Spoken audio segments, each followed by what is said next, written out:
In the shadowed archives of St. Augustine Seminary in rural Pennsylvania, there exists a photograph that no one speaks of. 12 young men in pristine white vestments, their faces radiant with faith, standing before an altar that would become their tomb. The date inscribed on the back reads May 15th, 1847, the day these seminarians were to be ordained as priests. Not one of them ever said their first Mass. Not one of them was ever seen alive again after that photograph was taken.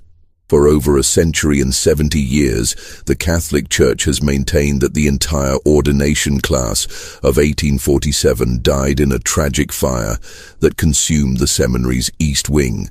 But the charred remains of the building tell a different story, one that involves 13 sets of footprints leading into the chapel basement, and only one leading out. The church sealed the basement permanently in 1848, claiming structural damage. They've never allowed anyone inside since. What really happened to those 12 young priests remains one of the most carefully guarded secrets in American Catholic history, buried beneath layers of official silence and deliberate misdirection. Before we continue with the story of what the church has hidden for nearly 2 centuries, this channel isn't for everyone. Only for the bravest souls who dare to uncover the truth behind history's darkest mysteries. If you have the courage to face what others fear to know, subscribe now and tell us in the comments what state you're listening from. Let's discover together what really happened to those 12 souls who vanished on the night they were meant to serve God. But to understand the true horror of what occurred at St. Augustine Seminary, we must first journey back to a time when faith and fear walked hand in hand through the Pennsylvania wilderness. The year 1847 found the small town of Millbrook, Pennsylvania, nestled in the rolling hills 40 miles west of Philadelphia, a community of barely 300 souls bound together by shared struggle and unwavering Catholic faith. Founded by Irish immigrants fleeing the potato famine, Millbrook existed as a pocket of Catholicism in a predominantly Protestant region where anti-Catholic sentiment ran as deep as the mountain streams that fed their modest farms. St. Augustine Seminary stood like a fortress of faith on the town's eastern edge, its imposing Gothic stone walls rising 3 stories above the surrounding countryside. Built in 1823 by Bishop Francis Kenrick himself, the seminary served as the training ground for priests destined to serve the growing Catholic population across Pennsylvania's frontier. The building's architecture spoke of permanence and divine purpose. Thick limestone walls, soaring arched windows, and a bell tower that could be heard for miles across the valley. The seminary's reputation extended far beyond Pennsylvania's borders. Young men from across the eastern United States came to study under the guidance of Father Superior Marcus Whitmore, a brilliant theologian who had trained at the prestigious Seminary of Saint-Sulpice in Paris. Father Whitmore demanded absolute dedication from his seminarians, believing that only through complete surrender to God's will could a man become worthy of the priesthood. His methods were rigorous, some whispered harsh, but they produced priests of exceptional faith and discipline. The class of 1847 represented the cream of American Catholic youth. 12 young men, aged between 22 and 28, who had completed their 6 years of study with distinction. Their names were inscribed in the seminary's Golden Book.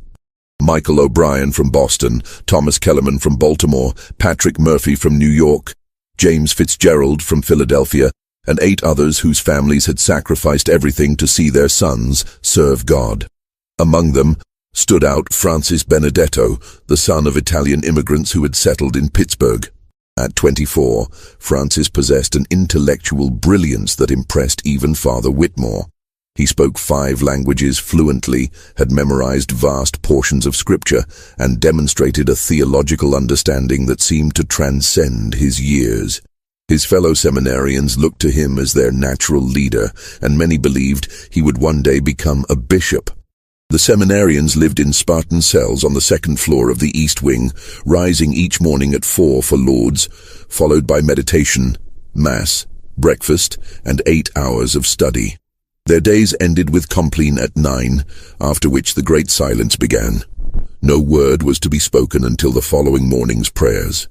This rhythm had governed their lives for 6 years, preparing them for the sacred responsibility of shepherding souls.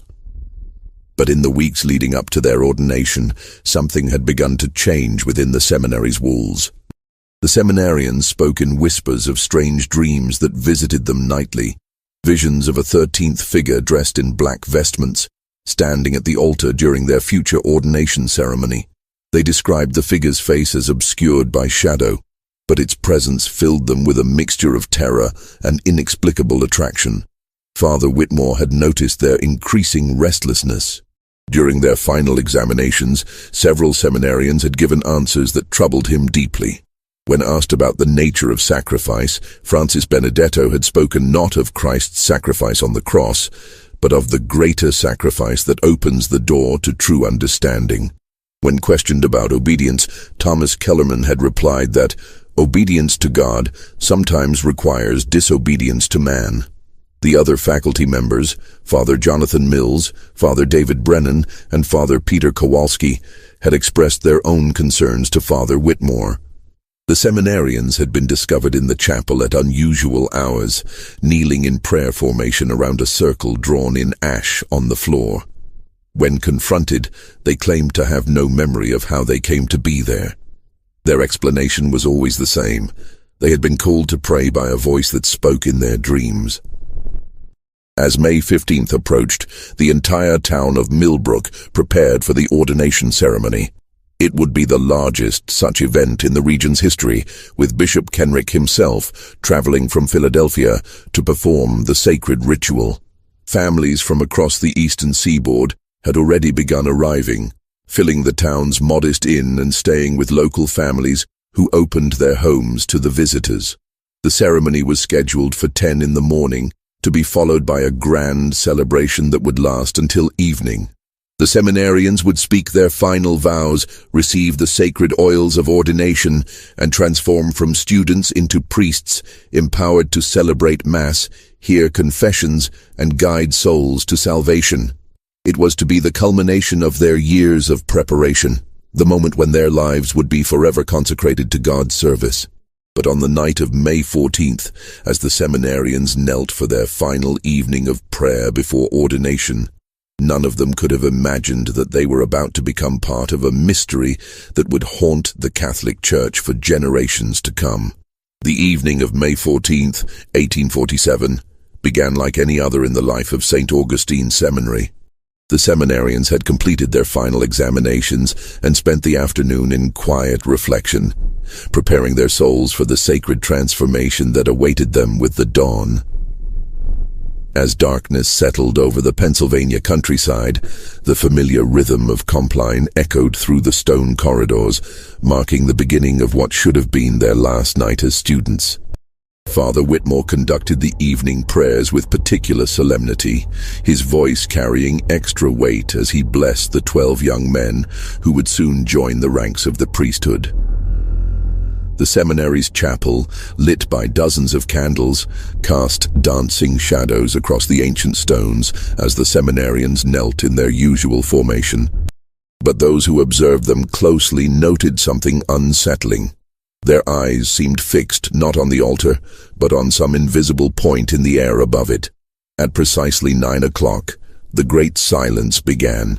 The seminarians filed out of the chapel in their customary order, their soft footfalls on the stone floor the only sound in the vast building. Father Whitmore watched them go, noting how Francis Benedetto paused at the chapel door and glanced back with an expression that seemed almost expectant. What happened next would forever change the course of St. Augustine Seminary's history. Brother Thomas Aquinas, the seminary's elderly porter, was making his final rounds when he heard it, a sound that made his blood run cold. From deep within the building came the resonant tones of the chapel's great bell, tolling not the customary pattern of the hours, but a slow, measured cadence that seemed to pulse with its own dark rhythm.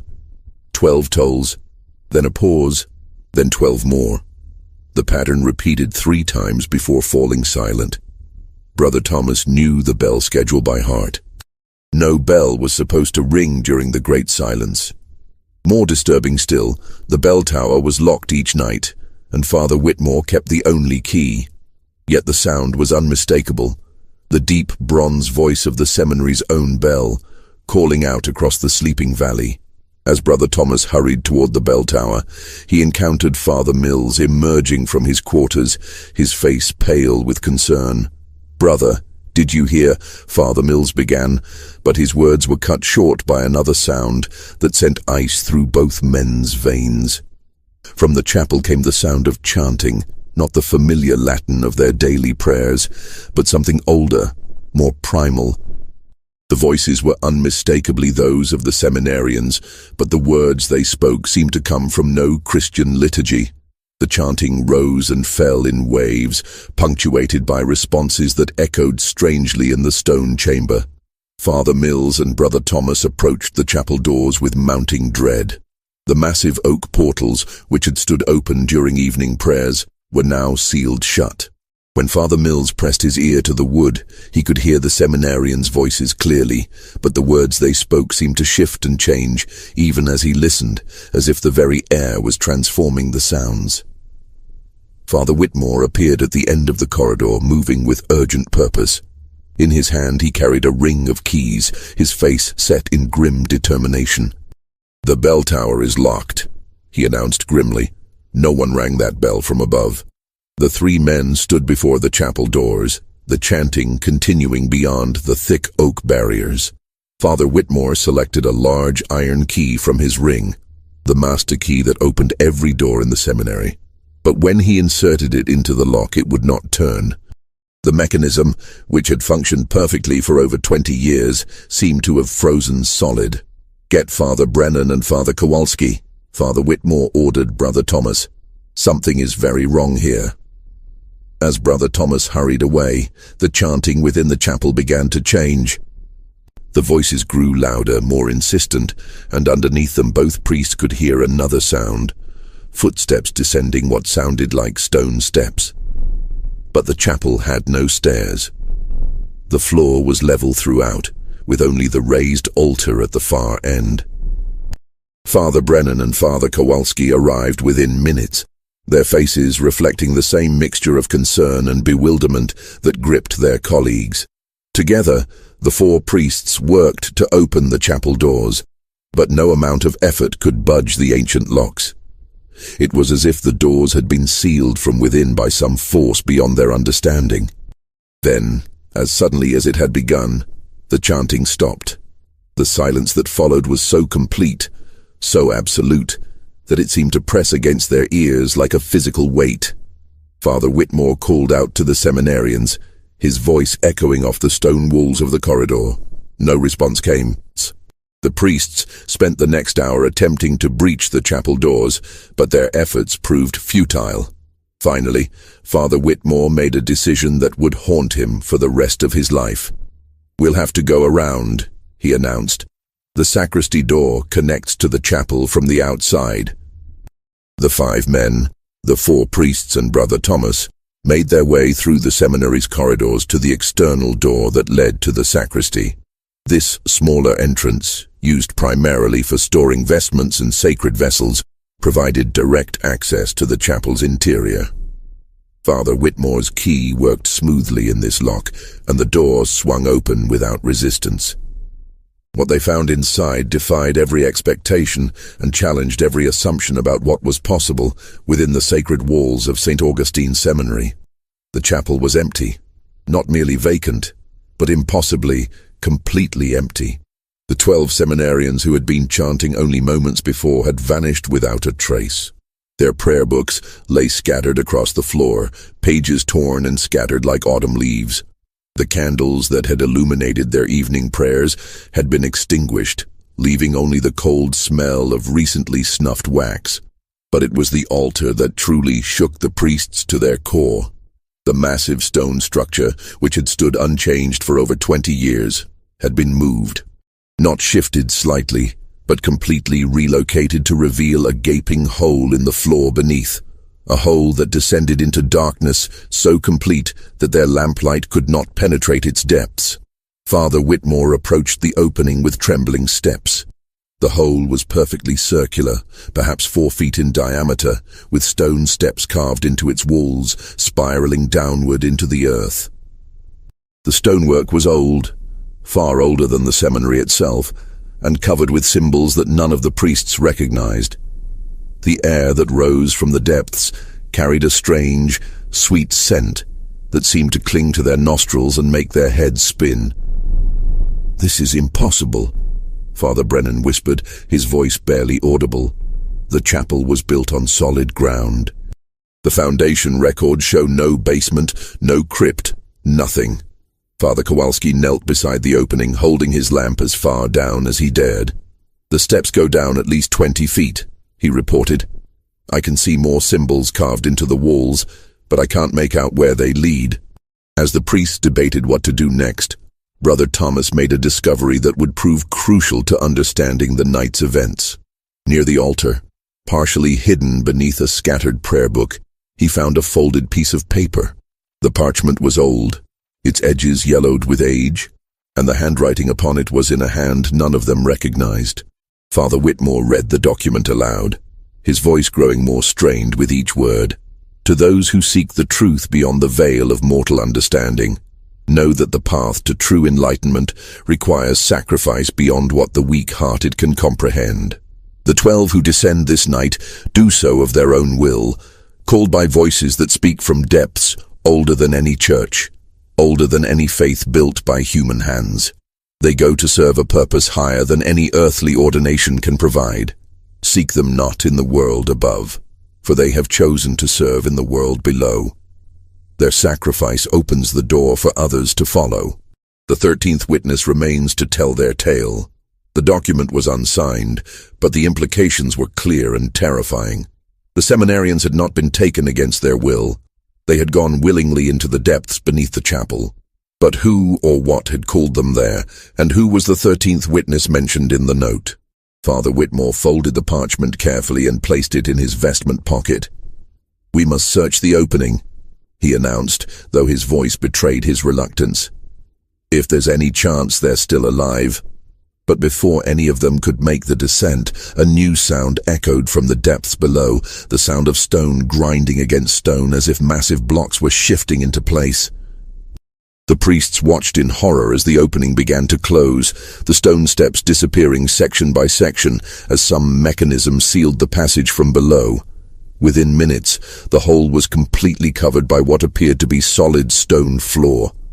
The altar had somehow moved back into its original position, and the chapel looked exactly as it had before the night's events began. If not for the scattered prayer books and the lingering sweet scent in the air, the priests might have believed they had experienced some shared delusion. But the seminarians were gone. 12 young men who had been preparing for ordination had vanished without a trace, leaving behind only questions that would torment St. Augustine Seminary for generations to come. As dawn broke over the Pennsylvania countryside, the bells of St. Augustine Seminary remained silent. There would be no ordination ceremony that day, no celebration of new priests joining the ranks of the faithful. Instead, there would be only the beginning of a cover-up that would span more than a century and 70 years. The families and guests who had traveled from across the eastern seaboard to witness the ordination were told that a tragic fire had claimed the lives of all 12 seminarians during the night.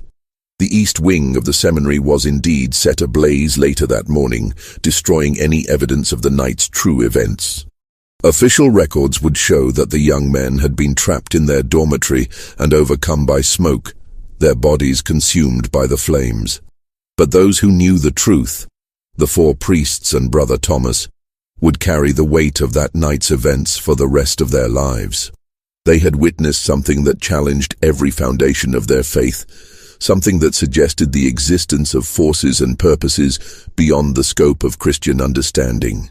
And somewhere in the depths beneath St. Augustine Seminary, in chambers that predated the arrival of Christianity in the New World, 12 young men who had once prepared to serve God were beginning their service to something far older and far more demanding than any earthly church. The official investigation into the fire at St. Augustine Seminary lasted exactly 3 days. Church officials from Philadelphia arrived within hours of the reported tragedy, their black carriages creating a solemn procession through the streets of Millbrook. They examined the charred remains of the East Wing, took statements from the surviving faculty, and issued their final report with an efficiency that seemed almost rehearsed. The report concluded that a lamp had been knocked over in one of the dormitory rooms, igniting the building's aged wooden fixtures. The seminarians had been trapped by smoke and flames, their bodies so completely consumed that no remains could be recovered. The tragedy was ruled an accident, the result of negligence during the young men's final night of preparation. But Father Whitmore and his colleagues knew the truth was far more complex and infinitely more disturbing. In the weeks following the fire, the seminary's atmosphere changed dramatically. The remaining students, those in their earlier years of study, spoke in hushed tones about dreams that visited them nightly. They reported seeing 12 figures in white vestments walking the corridors after midnight, always moving toward the chapel but never arriving. The dreams always ended the same way, with the sound of stone grinding against stone and a voice calling from depths that seemed to extend beyond the physical world. Father Whitmore began experiencing his own visions. Each night, as he knelt for his private prayers, he would see Francis Benedetto standing at the altar of the chapel, his face serene, but his eyes reflecting a knowledge that seemed to transcend human understanding. The apparition would gesture toward the floor where the opening had appeared, and Father Whitmore would hear, not with his ears but with his mind, the words, "The door remains open for those who truly seek." The chapel itself became a source of constant unease. During daily mass, the priests would notice that the altar seemed to shift slightly, as if the stone beneath it was settling. The sweet scent that had risen from the depths would return at random times, usually during moments of particular solemnity. Several times, brothers and faculty members reported hearing faint chanting echoing from the chapel during the night hours, always in that same unknown language the seminarians had spoken. Brother Thomas, whose porter duties required him to make rounds throughout the building, began to document strange occurrences with obsessive detail. His private journal, which would later be discovered in the seminary archives, recorded phenomena that defied rational explanation. Footsteps in empty corridors, doors that opened and closed without cause, and most disturbing of all, the periodic appearance of 13 shadows in the chapel when only 12 candles were lit. The number 13 began to appear with unsettling frequency throughout the seminary. Students would count 13 stations of the cross instead of the traditional 14. 13 candles would appear on the altar, despite careful inventory showing only 12. Most disturbing of all, 13 places would sometimes be set in the refectory, though only 12 people were expected for meals. Father Mills, who had served as the seminary's librarian for over 15 years, made a discovery that shed new light on the night's events. While cataloguing books in the theological section, he found a volume that had not been there before, a leather-bound manuscript written in Latin with extensive annotations in what appeared to be Francis Benedetto's handwriting. The book, titled De Mysteris Antiquis, on ancient mysteries, contained detailed descriptions of pre-Christian religious practices that had supposedly been practiced by indigenous peoples long before European settlement. The text suggested that certain sacred sites retained spiritual power that could be accessed through specific rituals and sacrifices. Most chilling of all, the manuscript included architectural diagrams that showed underground chambers beneath religious buildings, chambers designed to facilitate contact with entities that existed beyond the physical world. Father Mills brought the book to Father Whitmore, who examined it with growing horror. The annotations in Francis Benedetto's hand revealed that the young seminarian had been studying these ancient practices for months, possibly years. His notes suggested that he had come to believe that true spiritual enlightenment required embracing powers and knowledge that the Christian Church had deliberately suppressed. More disturbing still were the personal letters that Father Mills discovered hidden within the book's pages. Written by Francis to his fellow seminarians, the letters revealed a growing conviction that their ordination was not an end but a beginning. a preparation for a far greater service than the Catholic Church could offer. The letter spoke of the old ways and the true path to divine understanding, suggesting that the seminarians had been planning their descent into the depths for months. The final letter, dated just 3 days before the ordination ceremony, contained a passage that made Father Whitmore's blood run cold. The 13 who serve below have waited centuries for successors. We 12 have been chosen to join them, to become the bridge between the world of light and the world of shadow. Our earthly ordination would bind us to serve man's limited understanding of God. Our true ordination will bind us to serve forces that shaped the world before man drew breath. As winter settled over the Pennsylvania countryside, the strange events at St. Augustine Seminary began to affect the surrounding community. Local farmers reported that their livestock refused to graze in fields that faced the seminary, and several families claimed that their children had begun speaking in their sleep, using words that sounded like the ancient language heard in the chapel. The town's physician, Dr. Samuel Richardson, documented an unusual number of cases involving disturbing dreams and night terrors among Millbrook's residents. His private notes described patients who reported identical visions: 12 young men in white vestments descending stone steps, followed by a 13th figure whose face remained shrouded in shadow. But perhaps the most disturbing development was the change in Father Whitmore himself.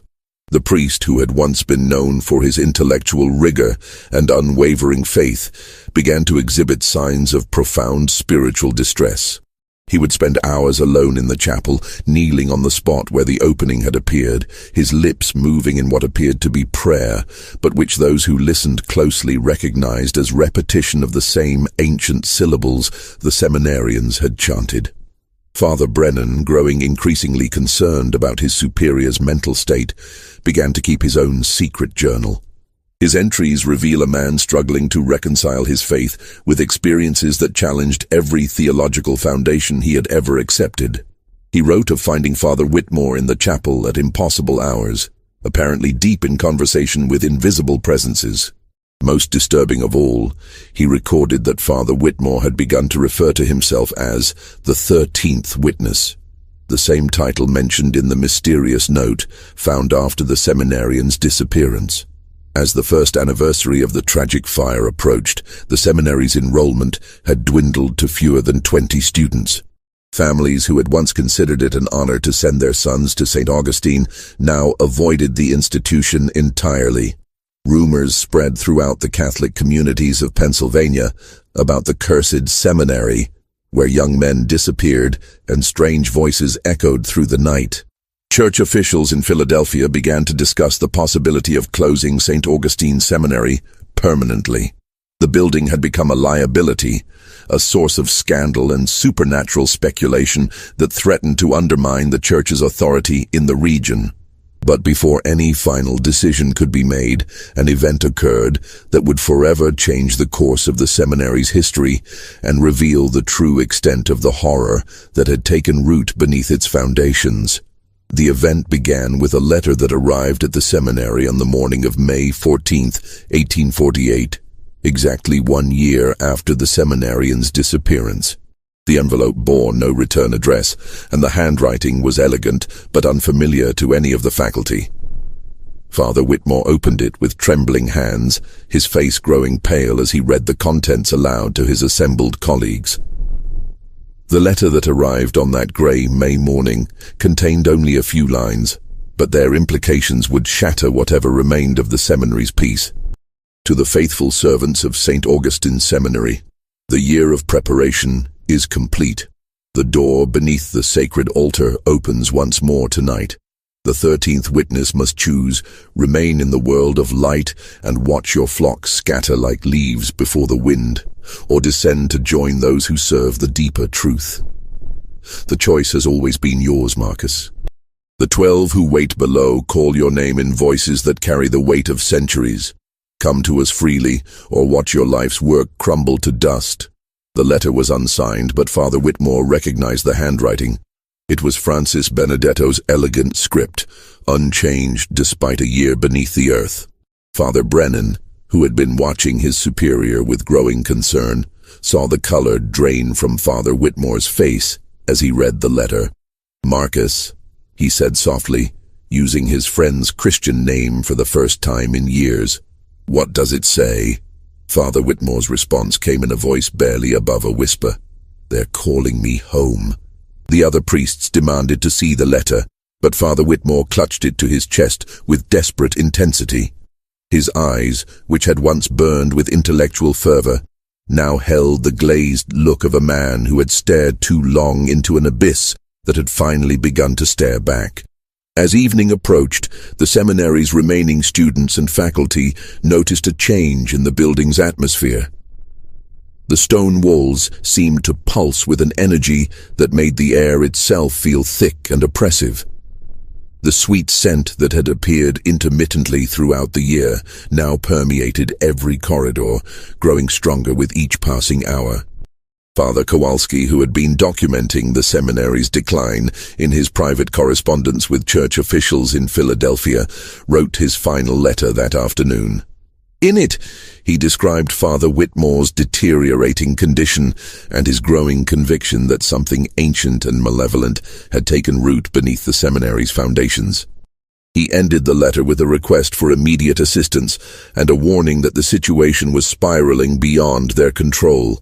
As darkness fell over the Pennsylvania countryside, the familiar routine of evening prayers took on an ominous quality. The remaining students, fewer than 20 young men who had chosen to stay despite the seminary's reputation, knelt in the chapel with visible nervousness. They could feel the building's anticipation, as if the very stones were waiting for some momentous event. Father Whitmore conducted the prayers with an intensity that bordered on desperation. His voice, usually calm and measured, rose and fell with emotional peaks that made the students exchange worried glances. When he reached the final blessing, his hands shook so violently that he nearly dropped the prayer book. After the students had been dismissed to their dormitories, the 4 remaining priests gathered in Father Whitmore's study. The room, which had once served as a sanctuary of theological learning, now felt like a tomb. Books lay scattered across the floor, their pages torn and scattered.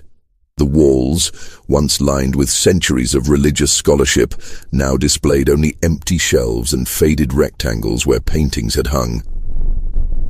"Marcus," Father Mills said gently, "you need to leave this place. Whatever happened here, whatever is still happening, it's destroying you." Father Whitmore turned to face his colleagues, and they saw in his eyes a depth of knowledge that no mortal man should possess. "You don't understand," he said, his voice carrying an echo that seemed to come from somewhere far beneath the building. "They didn't disappear. They were chosen. They were called to serve something greater than any of us can comprehend. Listen to yourself," Father Brennan pleaded. "You're talking about abandoning everything we've sworn to uphold, our vows, our faith, our responsibility to these students." "Our responsibility?" Father Whitmore laughed, a sound that sent ice through his colleagues' veins. "We've been teaching them to serve a diminished God, a God constrained by human understanding and limited by human fears. What lies beneath this chapel predates Christianity by millennia. It was old when the first human beings learned to speak. The seminarians who descended understood this truth. As Father Whitmore spoke, the priests became aware of a new sound echoing through the building. From somewhere below their feet came the rhythmic pounding of stone against stone, as if massive blocks were being moved by unseen hands. The sound grew stronger and more insistent, creating a vibration that could be felt in their bones. "They're preparing," Father Whitmore announced with certainty. "The door will open again tonight, and this time it will remain open. The 13 who serve below will finally have their witness in the world above." Father Kowalski stood abruptly, his face pale with determination. "I'm going to the chapel. If there's some kind of opening down there, if there's any chance those boys are still alive." "They're not alive," Father Whitmore interrupted, "not in any sense that you would understand. They've been transformed. elevated, given purpose beyond the petty concerns of earthly existence. Tonight, I joined them. The pounding from below grew louder, more insistent. Dust began to fall from the ceiling as the entire building shook with each impact. The priests could hear the remaining students in their dormitories, their voices raised in confused alarm as their beds rattled against the walls. Father Mills made a decision that would save his life, but haunt his dreams for decades to come. "We need to evacuate the building," he announced. "Get the students out, send word to Philadelphia, and seal this place permanently." But Father Whitmore was already moving toward the door, his steps purposeful and determined. "You can try to stop what's happening," he said over his shoulder, "but you cannot change what has already begun. The door opens tonight, and the 13th witness takes his place among the chosen." The three priests followed Father Whitmore through the corridors of the seminary, their footsteps echoing off stone walls that seemed to pulse with malevolent life. Students emerged from their dormitories, their faces reflecting the terror that had gripped the entire building. The air itself seemed to thicken with each step they took toward the chapel. As they approached the chapel doors, the priests could see light emanating from beneath the heavy oak barriers.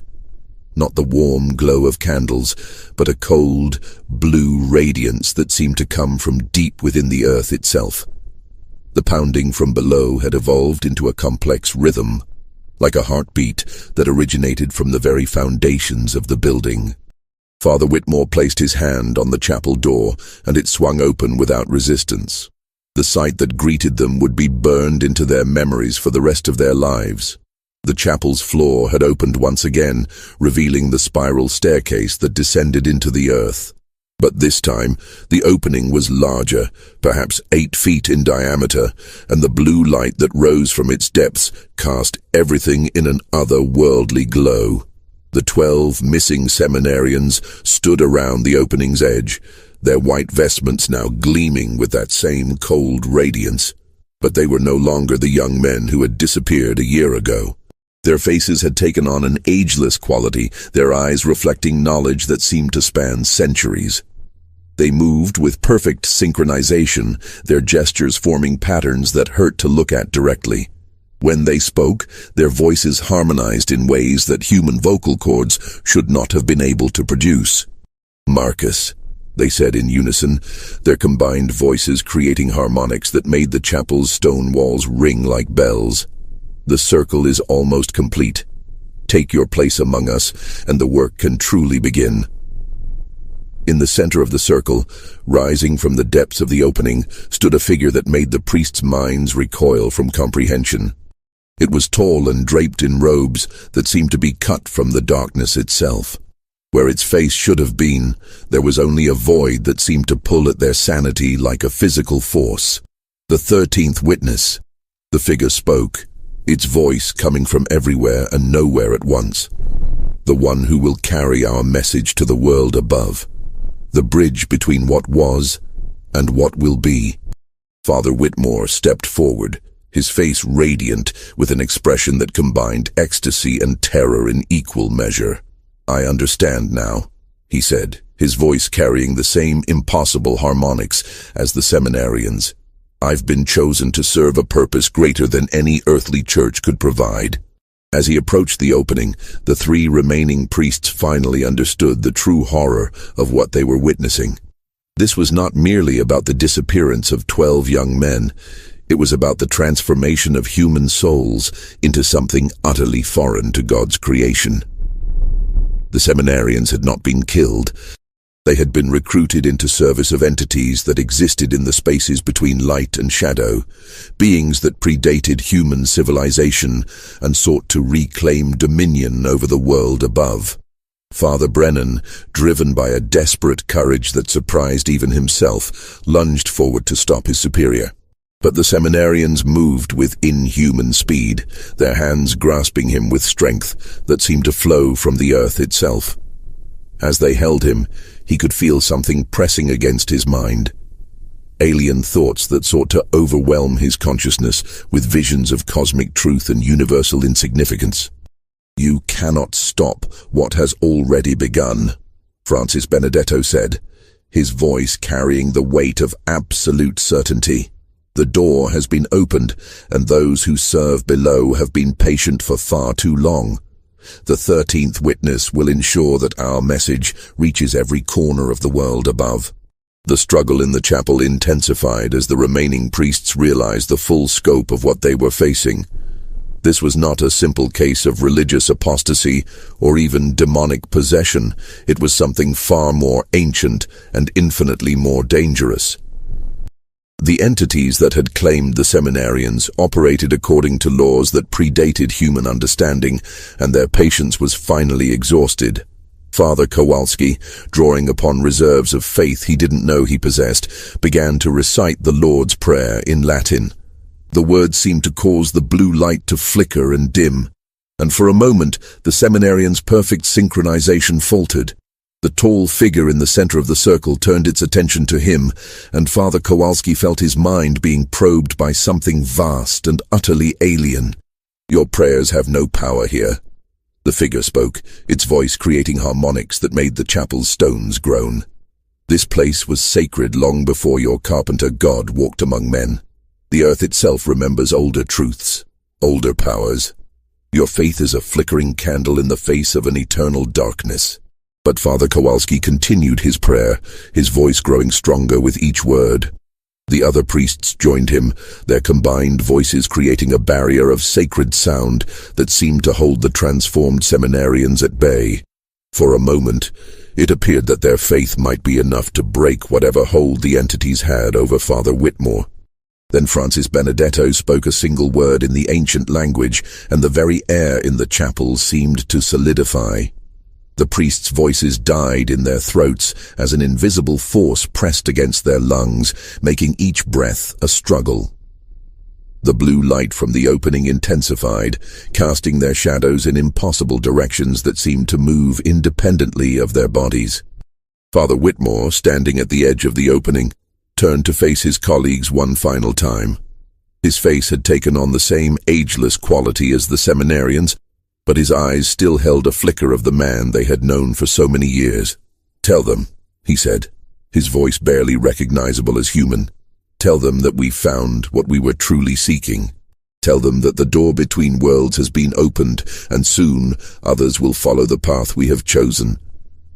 Father Mills, fighting against the pressure that seemed to crush his chest, managed to gasp out a single word. "Marcus, please." But Father Whitmore was already descending the stone steps, his figure growing smaller as he disappeared into the blue radiance. The seminarians began to follow, their movements creating patterns that hurt to observe directly. As each one disappeared into the depths, the pressure in the chapel grew stronger, threatening to drive the remaining priests to their knees. The tall figure in the center raised what might have been arms, and the opening began to expand. The stone floor cracked and shifted as the circle of blue light grew wider, threatening to encompass the entire chapel. The priests realized with growing horror that the entities below were not merely claiming individual souls. They were attempting to breach the barrier between their realm and the world above. Father Brennan, still held by the inhuman strength of the seminarians, felt his consciousness beginning to fragment under the assault of alien thoughts. He saw visions of vast underground cities populated by beings that had ruled the earth before humanity learned to stand upright. He witnessed ceremonies conducted in caverns that extended to the planet's core, rituals designed to tear holes in reality itself. Most terrifying of all, he saw the future they were working toward, a world where the boundaries between dimensions had been permanently shattered, where creatures of shadow walked freely among men. Just when it seemed that the priest's sanity would be completely overwhelmed, an unexpected salvation arrived. Brother Thomas, who had been awakening the students and preparing them for evacuation, burst into the chapel, carrying a large wooden cross that had hung in the seminary's main corridor for over 20 years. The cross had been carved from wood, taken from a tree that allegedly grew on the site where St. Patrick had converted the Irish to Christianity. The moment Brother Thomas crossed the chapel's threshold, the blue light flickered and dimmed. The seminarians' hold on Father Brennan loosened, and the crushing pressure in the air began to ease. The ancient wood of the cross seemed to resonate with a power that predated even the entities below, drawing upon centuries of faith and devotion that had been invested in its carved surface. "The old wood remembers older truths," Brother Thomas said, his voice carrying surprising authority. "This tree was sacred before Christianity came to Ireland, and it remembers the bargains that were made when the first missionaries arrived. Light and shadow agreed to coexist, each in their proper realm." The tall figure turned its attention to Brother Thomas, and the porter felt his mind being probed by something vast and ancient. But the cross in his hands seemed to provide protection, creating a barrier that the entity could not penetrate. "You speak of bargains made in darkness," the figure said, its voice carrying notes of grudging respect. "But those agreements did not account for willing servants. These 12 came to us freely, offering their souls in exchange for knowledge. The 13th seals the compact, opening the door for others to follow." "They were deceived," Brother Thomas replied, holding the cross higher. "Shown visions of cosmic truth when they were really being prepared for slavery. The door you seek to open will bring only darkness to the world above." The seminarians, who had been moving toward the opening with mechanical precision, suddenly stopped. For the first time since their transformation, their faces showed individual expressions: confusion, doubt, and what might have been remembered humanity. Francis Benedetto's voice, when he spoke, carried a note of uncertainty that hadn't been there before. We chose this path," he said. But his words lacked the absolute conviction they had held moments before. "We sought truth beyond the limitations of earthly faith. You sought escape from the responsibilities of serving others," Brother Thomas countered. "True faith requires sacrifice, but not the abandonment of those who depend on your guidance. Look around you. See what your choice has brought to this place of learning and prayer." The seminarians looked toward the chapel doors, where the remaining students could be seen huddled in the corridor. Their young faces reflected terror and confusion as they witnessed the cosmic horror unfolding in what should have been their sanctuary. Several were weeping, their faith shattered by events that no theological education had prepared them to understand. For a moment, the blue light from the opening flickered as if the entities below were experiencing something they had not anticipated: doubt among their chosen servants.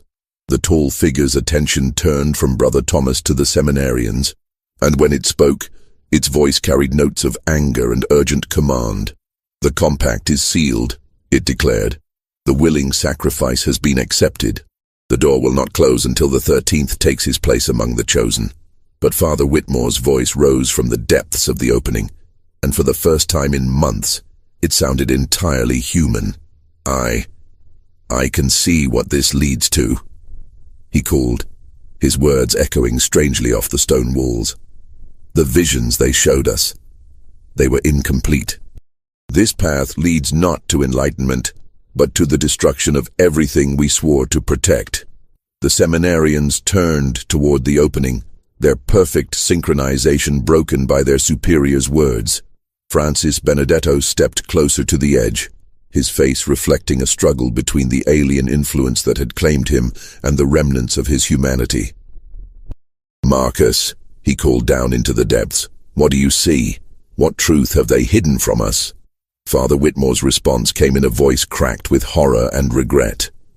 "I see the world they want to create, cities of shadow where humans serve as cattle for beings that feed on faith itself. Churches transformed into breeding grounds for entities that mock everything sacred. The door they want to open, it will never close. We won't be serving a higher purpose. We'll be midwives to apocalypse." The tall figure raised its arms and the opening began to pulse with renewed intensity. The blue light took on a reddish tinge that cast everything in the chapel in the color of blood. When it spoke, its voice carried the weight of eons and the promise of cosmic revenge. "The 13th witness has seen too much," it declared. "The compact will be completed whether he serves willingly or not. The door will open, and the reign of shadow will begin. Brother Thomas felt the cross in his hands growing warm, as if responding to the entity's threat. The carved wood began to emit a soft golden light that pushed back against the blue radiance rising from the depths. When he spoke, his voice carried the authority of every prayer that had ever been offered in the chapel's sacred space. "Not while faith endures," he declared. "Not while there are those willing to stand against the darkness." The battle for the souls of the seminarians and the fate of the world above was about to reach its climax. The chapel erupted into chaos as the forces of light and shadow clashed in a conflict that transcended physical reality. The golden radiance from Brother Thomas's cross met the red-tinged blue light from the opening, creating a barrier of pure energy that split the chapel down its center. On one side stood the 3 surviving priests and the porter, their faith blazing like a beacon in the cosmic darkness. On the other, the transformed seminarians wavered between their alien masters and their remembered humanity. The tall figure in the center of the opening raised what might have been arms, and the very stones of the chapel began to shift and change. The walls elongated, stretching upward until they seemed to touch a sky that no longer resembled anything terrestrial. The ceiling became a window into depths that hurt to perceive directly, showing vistas of underground cities populated by beings that had never known sunlight. "You cannot stop what has already begun," the entity declared, its voice now coming from every stone in the building. "The compact has been sealed with willing sacrifice. The door between worlds stands open, and the reign of shadow approaches." But Father Whitmore's voice rose from the depths with desperate urgency. "Francis, all of you, remember why you came here. Remember the vows you prepared to take. We sought to serve something greater than ourselves, but not this, never this." Francis Benedetto stepped closer to the opening, his face a battlefield between alien influence and human memory. We studied the ancient texts. We sought truth beyond the limitations of doctrine. The entities below promised us knowledge, understanding of cosmic mysteries. They promised us slavery, disguised as enlightenment." Father Whitmore interrupted, his voice growing stronger. "I can see their true purpose now. They don't want servants, they want anchors, human souls to tie their realm to ours. Every person who descends these steps makes it easier for them to manifest in the world above." The remaining seminarians looked at each other with expressions that reflected their internal struggle. The alien influence that had claimed them flickered like a guttering candle as their human consciousness fought to reassert itself. Thomas Kellerman spoke first, his voice shaking with the effort of independent thought. "The dreams they sent us, were they lies?" "Not lies," came a new voice from the depths, one of the seminarians who had descended the previous year. "But incomplete truths. They showed us the glory of cosmic knowledge while hiding the price. We are no longer human, no longer capable of the love and compassion that drew us to serve God. We have become echoes of ourselves, hollow vessels for alien will." The tall figure turned its attention to the depths, and when it spoke, its voice carried notes of urgent command. "Silence. The compact is sealed. The chosen serve willingly." But the voice from below continued.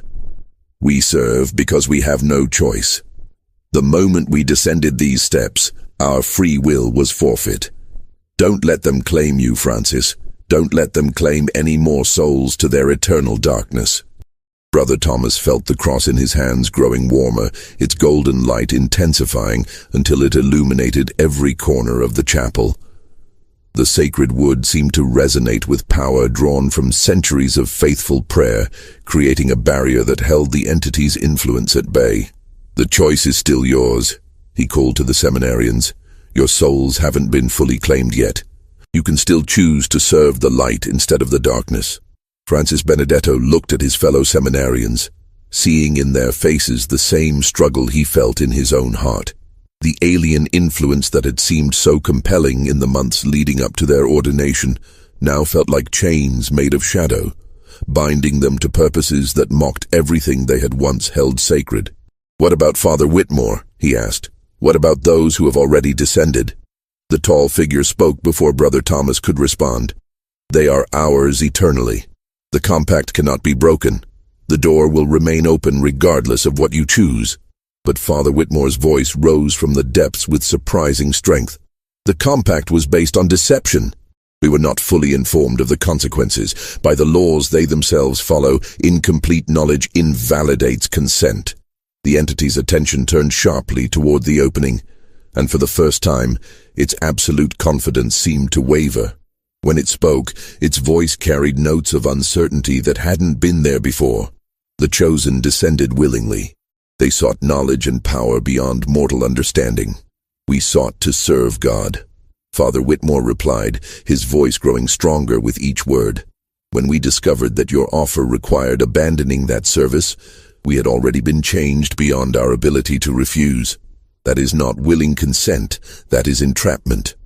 The chapel began to shake as competing forces of cosmic law clashed within its walls. The opening in the floor flickered between the blue radiance that marked the entity's realm and something else, a soft, warm light that seemed to emanate from the earth itself, older and deeper than the alien influence. Brother Thomas understood what was happening. The entities operated according to cosmic laws that governed all supernatural interactions. If Father Whitmore was correct about the nature of their consent, then the compact could indeed be challenged. But the challenge had to come from those who had been most directly affected, the seminarians themselves.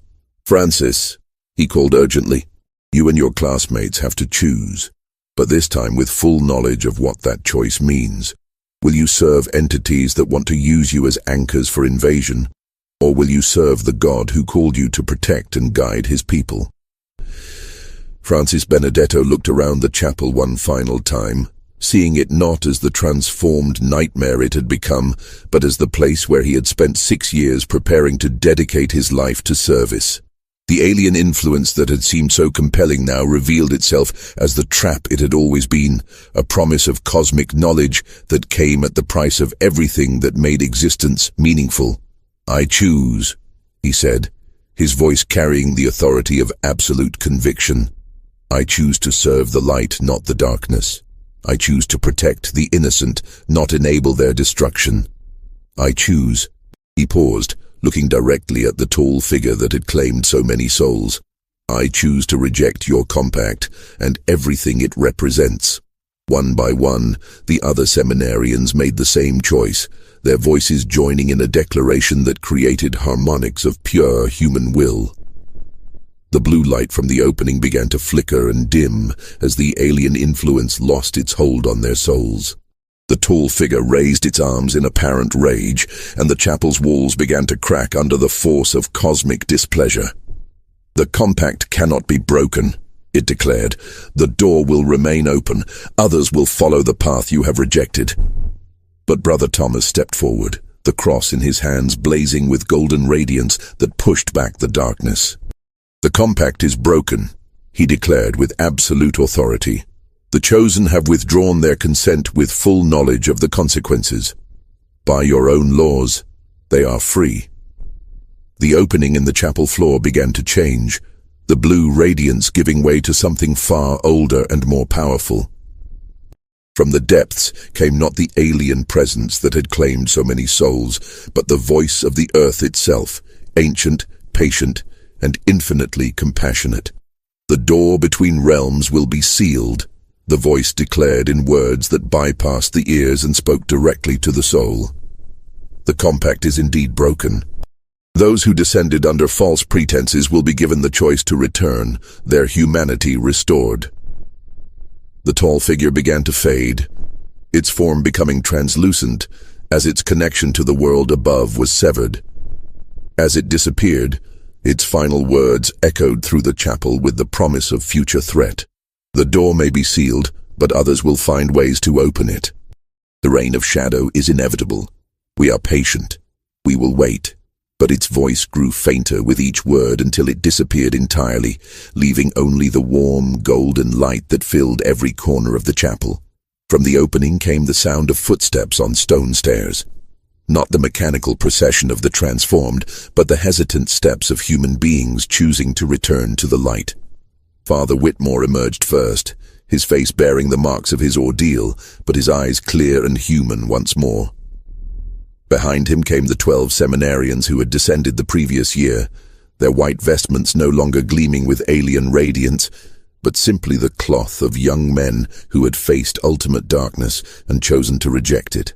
The dawn of May 15th, 1848, broke over St. Augustine's Seminary like a blessing after the longest night in the institution's history. The chapel, which had been a battleground between cosmic forces just hours before, now appeared exactly as it had for over 20 years. The floor was solid stone, with no trace of the opening that had led to realms of shadow. The altar stood in its proper place, unmarked by the supernatural forces that had moved it. Only the lingering scent of something indefinably clean and pure gave any indication of the momentous events that had transpired. Father Whitmore knelt before the altar, his hands clasped in prayer that came from the depths of a soul that had journeyed to the edge of damnation and found its way back to grace. The 12 seminarians who had been lost for an entire year knelt beside him, their faces reflecting the complex mixture of gratitude and sorrow that comes from surviving something that should have destroyed them utterly. Brother Thomas stood at the chapel's entrance, still holding the carved cross that had proven to be their salvation. The ancient wood had returned to its normal appearance, but he could feel the power that resided within it, not alien or otherworldly, but deeply, fundamentally human. It was the accumulated faith of centuries, the prayers of countless souls who had sought comfort and guidance in their darkest hours. The students who had witnessed the night's events huddled in the corridor beyond, their young faces reflecting confusion and fear that would take years to fully process. They had seen their faith tested in ways that no theological education could have prepared them for, but they had also seen that faith triumph over forces that sought to corrupt and destroy it. Father Mills, Father Brennan, and Father Kowalski gathered around their superior, their relief evident in every gesture. They had watched Father Whitmore walk voluntarily into damnation, and now they could hardly believe that he stood among them once more, his humanity restored and his faith stronger than ever. "How do we explain this?" Father Brennan asked quietly. "How do we tell the church hierarchy what really happened here?" Father Whitmore looked up from his prayers, his eyes clear and purposeful. "We tell them the truth," he said simply. "All of it. The entities that sought to use our seminary as an anchor point for invasion. The seminarians who were deceived into believing they were serving a higher purpose. The cosmic laws that govern supernatural contracts. Everything. And if they don't believe us," Father Kowalski asked, "then we'll show them the evidence." Father Whitmore replied, gesturing toward a leather-bound journal that lay on the altar. The book had appeared when the seminarians emerged from the depths, its pages filled with detailed accounts of their experiences in the realm below. Francis and his classmates have documented everything they saw and experienced. The underground cities, the entities that rule there, the cosmic laws that govern their interactions with our world. It's all there. Francis Benedetto, who had been silent since his return from the depths, finally spoke. "We saw what they wanted to do to our world," he said, his voice carrying the weight of experiences that had aged him beyond his years. "The entities below don't seek to destroy humanity outright. They want to transform it, to make us willing servants in a cosmic order that denies everything sacred and beautiful about existence. Oh, they showed us visions of the future they were working toward," Thomas Kellerman added. "Cities where humans lived in constant fear, where faith itself had been corrupted into a tool of oppression and despair. They wanted to use our seminary as a template, a place where future priests would be trained to serve their purposes instead of God's." Brother Thomas set the cross carefully on a nearby pew and approached the group of priests and seminarians. "The question now is what we do with this knowledge. Do we close the seminary and pretend none of this happened? Do we relocate and start fresh somewhere else? Or do we stay and ensure that what happened here never happens again?" Father Whitmore stood, his decision already made. "We stay," he declared. This place has been tested by forces that sought to corrupt it, and it has emerged stronger. The entities below chose this location because it sits on ground that was sacred long before Christianity arrived in the New World. That sacredness protected us when our faith alone might not have been enough. But the students, Father Mills protested, their families will never trust us again. The reputation of this place will be rebuilt through our actions, Father Whitmore interrupted. We'll be more careful about who we accept as seminarians. We'll study the warning signs that led to Francis and his classmates being vulnerable to alien influence. We'll teach future priests not just theology and doctrine, but how to recognize and resist supernatural threats that seek to corrupt the church from within. Francis Benedetto looked at his former superior with something approaching awe. You want us to stay, after what we did, what we almost caused? You were deceived, Father Whitmore replied gently, shown partial truths, and led to believe that abandoning your earthly responsibilities would lead to greater service. The entities below are masters of manipulation, able to make the darkest choices seem like acts of divine inspiration. Your mistake was in believing that true faith requires abandoning the world instead of serving it. The conversation was interrupted by the sound of carriages approaching the seminary. Through the chapel windows, they could see a procession of black vehicles making their way up the hill. Church officials from Philadelphia, no doubt responding to Father Kowalski's urgent letters. Bishop Kenrick himself sat in the lead carriage, his face grave with concern. They're here sooner than expected, Father Brennan observed. Good, Father Whitmore replied. The sooner we tell them what really happened, the sooner we can begin the work of rebuilding. As the church officials entered the seminary, Father Whitmore gathered the leather-bound journal and prepared to tell a story that would challenge every assumption about the nature of faith, the reality of supernatural threats, and the responsibility of religious institutions to protect both their members and the world at large. The investigation that followed lasted 3 weeks and involved theologians, historians, and even representatives of the Vatican's most secretive departments.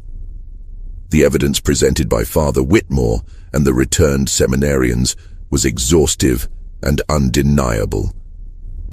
The journal they had brought back from the depths contained information that could not have been fabricated. Detailed descriptions of cosmic laws, alien technologies, and supernatural hierarchies that matched ancient texts found in the Vatican's most restricted archives. In the end, the Church made a decision that would affect Catholic institutions throughout the United States. St. Augustine Seminary would remain open, but it would be transformed into something new. A training ground not just for priests, but for those called to defend the faith against supernatural threats. The curriculum would include studies in comparative mythology, cosmic law, and the recognition of alien influences that sought to corrupt religious institutions. The 12 seminarians who had been lost for a year chose to continue their studies, but their ordination was delayed by 2 additional years while they underwent intensive counseling and retraining. They had seen too much, experienced too much, to simply return to the traditional path of priestly service. Instead, they would become specialists in identifying and countering supernatural threats to the Church. Francis Benedetto, whose intellectual brilliance had made him a target for the entities below, devoted himself to creating a comprehensive guide for recognizing alien influence. His work would eventually be distributed to seminaries throughout the Catholic world, helping to prevent future incidents like the one that had nearly destroyed St. Augustine. Brother Thomas was elevated to Father Thomas and placed in charge of the seminary's new Department of Supernatural Defense. The carved cross that had saved them all was enshrined in a place of honor, its power serving as both protection and reminder of the faith that had triumphed over cosmic darkness. As the years passed, St. Augustine Seminary developed a reputation as the most secure religious institution in the United States.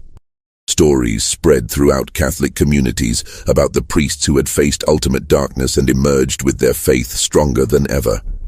Young men who felt called to defend the Church against supernatural threats applied to study there, creating a new generation of clergy equipped to handle threats that ordinary theological education could never address. Father Whitmore continued to serve as the seminary superior until his death in 1889. His final words, according to Father Benedetto, who was present at his bedside, were, "The door remains sealed, but vigilance is eternal. Tell them never to forget what we learned, that faith without knowledge is vulnerability, and knowledge without faith is corruption." The basement beneath the chapel remained sealed, but it was no longer empty. Church architects had filled it with blessed concrete and installed a series of monitoring devices that would detect any attempt to reopen the passage to the depths. The readings from these devices, checked daily by members of the Department of Supernatural Defense, showed no unusual activity for over 50 years. But in 1899, exactly 52 years after the original incident, the monitors detected something that made Father Benedetto, now the seminary's superior, call for immediate assistance from Rome. The reading showed not an attempt to reopen the passage, but something far more disturbing. A message transmitted through cosmic frequencies that no earthly technology should have been able to detect. The message was brief but chilling. The compact may be broken, but the work continues. Others have learned from your resistance. New doors will be opened in places where vigilance has grown weak. The reign of shadow approaches through paths you have not considered. This discovery led to the creation of a global network of institutions dedicated to monitoring and countering supernatural threats to religious organizations. The lessons learned at St. Augustine Seminary spread throughout the Catholic Church and beyond, creating an invisible army of defenders who stood guard against forces that sought to corrupt faith itself. Today, more than a century and 70 years after the events of 1847, St. Augustine Seminary still stands on its hill in Pennsylvania. The building houses a theological college that trains priests in traditional doctrine, but it also serves as the headquarters for an organization that few people know exists. The Collegium Defensorum Fidei, the College of Faith's Defenders. The chapel where cosmic forces once clashed remains in use for daily mass and special ceremonies. Visitors often comment on the sense of peace that pervades the space, unaware that they are standing on ground where human faith once triumphed over alien corruption.